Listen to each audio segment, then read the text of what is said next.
Hello दोस्तों, कैसे हो आप सब लोग।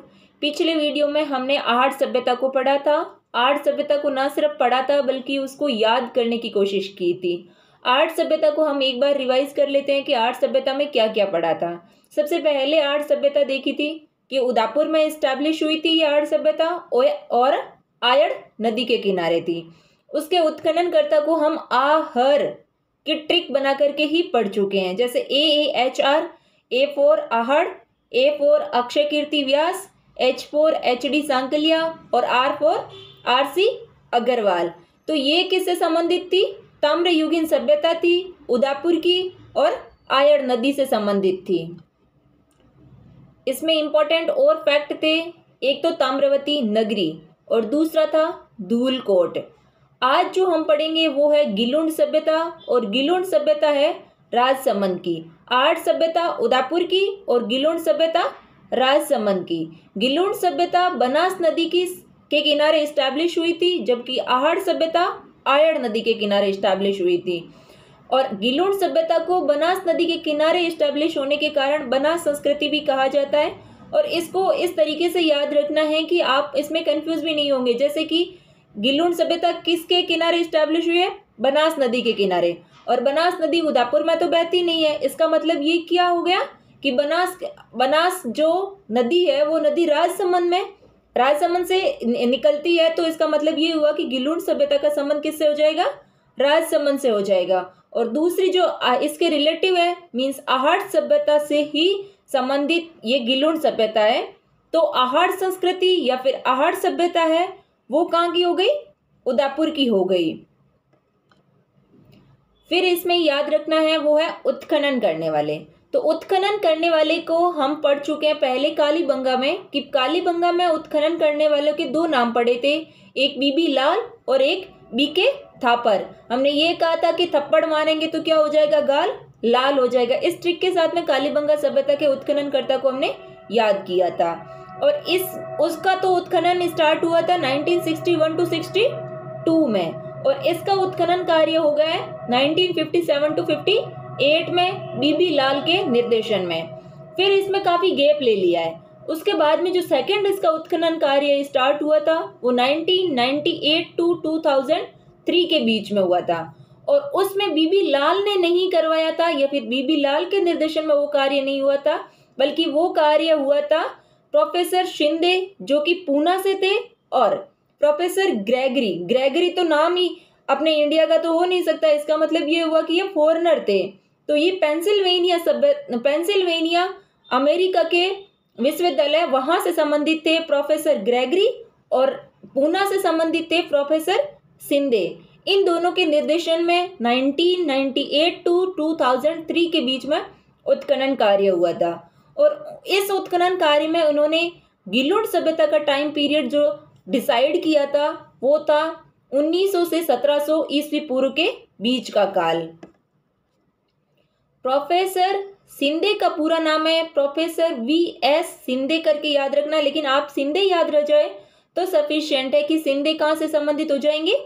गिलुंड सभ्यता से। और प्रोफेसर ग्रेगरी के साथ में प्रोफेसर ग्रेगरी पोशल वर्ड भी याद रखना है कि प्रोफेसर ग्रेगरी पोशल जो कि गिलुंड सभ्यता से थे। उत्खननकर्ता के बाद में गिलुंड सभ्यता में हमें याद रखना है कि यहाँ 5 प्रकार के मिट्टी के बर्तन प्राप्त हुए हैं। एक तो हमने याद किया है 5 स्तरीय सभ्यता। तो 5 स्तरीय सभ्यता कौन सी थी? कालीबंगा थी, जिसमें 2 स्तर, जो पहले के 2 स्तर थे वो तो हड़प्पा पूर्व के थे, और जो बाकी वाले 3 3rd 4th एंड 5th वो हड़प्पा सभ्यता के काल के थे। और यहाँ गिलुंड में 5 प्रकार की मिट्टी के बर्तन प्राप्त हुए हैं। इनको दोनों को अलग अलग याद रखना है। 5 स्तरीय सभ्यता का संबंध तो कालीबंगा से है, लेकिन 5 प्रकार के मिट्टी के बर्तन कहाँ से मिले हैं? गिलुंड से मिले हैं। और वो 5 किस प्रकार के मिट्टी के बर्तन है? सबसे पहला है सादे। तो सादे जो मिट्टी के बर्तन है वो गिलुंड से मिले एक।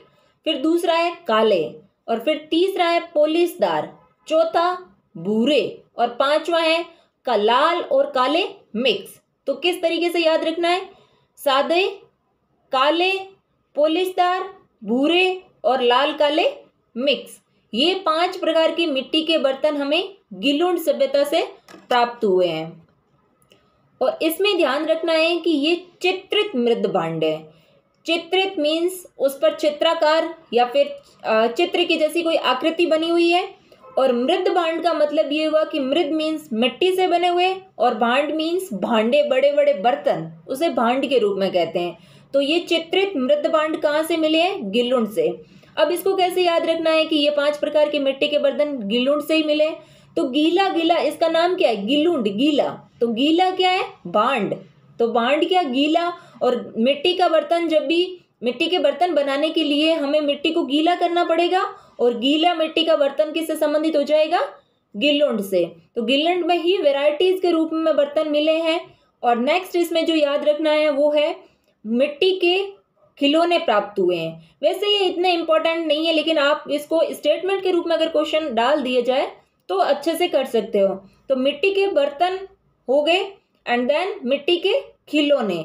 इन मिट्टी के खिलौने के साथ में और चीजें भी मिली है, वो है पत्थर की गोलियां। तो पत्थर की गोलियां, मिट्टी के बर्तन, मिट्टी के खिलौने एंड इसमें हाथी दांत की चूड़ियां मिली है।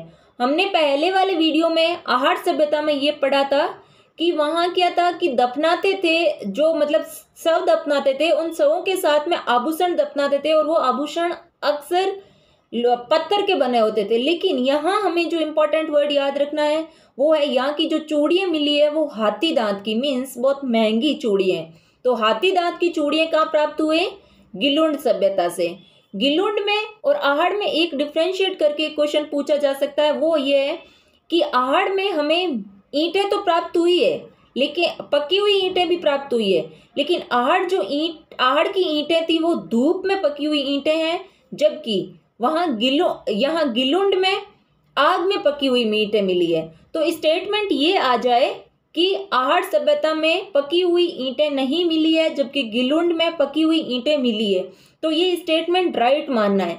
जबकि उसमें ये इसका जो फर्क है वो ये है कि आहड़ में आग से पकी हुई ईंटें नहीं मिली है और गिलुंड में आग के अंदर पकाई हुई ईंटें प्राप्त हुई है। तो इसको अच्छे से ध्यान रखना है कि आहड़ में पकी हुई ईंटें नहीं मिली है। किससे? आग से पकी हुई ईंटें धूप में सुखाई जाती थी, वो पकी हुई नहीं है, धूप में सुखाई जाती थी आहड़ में, लेकिन गिलुंड में आग में पकी हुई ईंटें प्राप्त हुई है। तो इन दोनों को अच्छे से याद रखना है, आहड़ का और गिलुंड का। इसमें गिलुंड में क्या क्या याद रखना है? फर्स्ट तो ये है कि बनास नदी के किनारे है तो बनास संस्कृति कहते हैं। सेकंड, राजसमंद में है। थर्ड, इसमें 5 प्रकार के मिट्टी के बर्तन मिले हैं। फोर्थ इसमें याद रखना है वो है कि आग में पकी हुई मिट्टी की ईंटें मिली है। फिर इसमें याद रखना है वो है उत्खननकर्ता कौन कौन थे? बीबी लाल 1957 to 58, प्रोफेसर सिंडे और प्रोफेसर ग्रेगरी 1998 to 2003। और ये सन याद भले ही ना हो, लेकिन आपको ये याद रखना है कि बीबी लाल, प्रोफेसर सिंधे और प्रोफेसर ग्रेगरी, इन तीनों ने उत्खनन कार्य या फिर इन तीनों के निर्देशन में उत्खनन कार्य कहाँ का हुआ था? गिलुंड सभ्यता का। और इस गिलुंड सभ्यता का जो भी हमने इंपॉर्टेंट फैक्ट्स जो अभी पढ़े हैं वो क्लास 10th की बुक के हैं। और इसका रिटर्न नोट्स डिस्क्रिप्शन बॉक्स में, विवरण बॉक्स में आप जाकर के पढ़ सकते हो, वहां से आप उसको कॉपी कर सकते हो और पढ़ सकते हो। मिलेंगे नेक्स्ट वीडियो के साथ में, तब तक के लिए बने रहिए। Thank you.